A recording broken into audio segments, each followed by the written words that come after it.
இப்போ நம்ம என்ன பார்க்க போறோம்னா,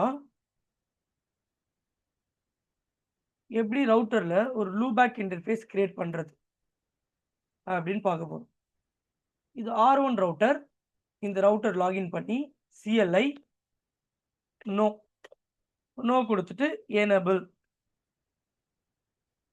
ஷோ ஐபி இன்டர்ஃபேஸ் பிரீஃப்ன்னு குடுத்தீங்கன்னா, இந்த ரவுட்டர்ல வேற எதனா விர்ச்சுவல் இன்டர்ஃபேஸ் இருக்காரா அப்படின்னு கேட்டீங்கன்னா, VLAN 1ன்னு ஒரு விர்ச்சுவல் இன்டர்ஃபேஸ் அது.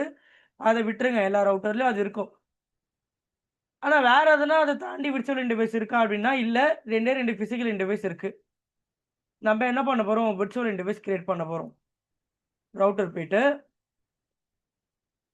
இன்டர்ஃபேஸ் லூபேக் குடுத்து கொஸ்டின் மார்க் குடுத்தீங்கன்னு வச்சுக்கோங்களேன். ஒரு ரவுட்டர்ல எத்தன லூபேக் இன்டர்ஃபேஸ் கிரியேட் பண்ணலாம்னா, இவ்ளோ லூபேக் இன்டர்ஃபேஸ் கிரியேட் பண்ணலாம். நான் ஜஸ்ட் இந்த லூபேக் இன்டர்ஃபேஸ்க்கு ஒரு ஐடி குடுக்குறேன். இன்டர்ஃபேஸ் நம்பர் அப்படின்னு சொல்லலாம். இந்த லூபேக் இன்டர்ஃபேஸோட நம்பர் நான் என்ன குடுக்குறேன்? 10ன்னு குடுக்குறேன். குடுத்த உடனே ஆட்டோமேட்டிக்கா அந்த லூபேக் இன்டர்ஃபேஸ் அப் ஆயிடும். நீங்க அப் பண்ணணும்னு தேவையில்ல. ஜஸ்ட் ஐபி அட்ரஸ் மட்டும் அசைன் பண்ணுங்க. ஐபி அட்ரஸ் 10.0.0.1ன்னு ஐபி அசைன் பண்றேன். Subnet mask 10.0.0.1 258.0.0.0.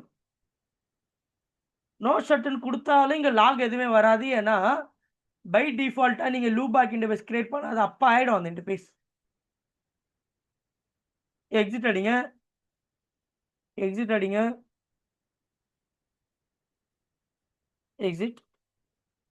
Show IP interface brief குடுத்து என்டர் அடிச்சீங்கன்னு வச்சுக்கோங்களேன். ஆல்ரெடி 2 பிசிக்கல் இன்டர்ஃபேஸ் ஆல்ரெடி ஒரு விர்ச்சுவல் இன்டர்ஃபேஸ் இருந்தது.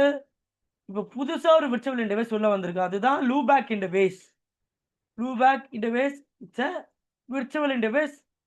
எங்க யூஸ் பண்ணுவாங்க? எதுக்காக யூஸ் பண்ணுவாங்க?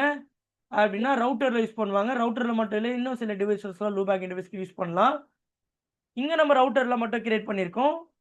ஜஸ்ட் லூபேக் இன்டர்ஃபேஸ் வந்து டெஸ்டிங் பர்ப்பஸ்க்காக யூஸ் பண்ணுவாங்க. அப்படின்றத நீங்க தெளிவா புரிஞ்சுக்கணும். கொஸ்டின் இருந்தா கேளுங்க.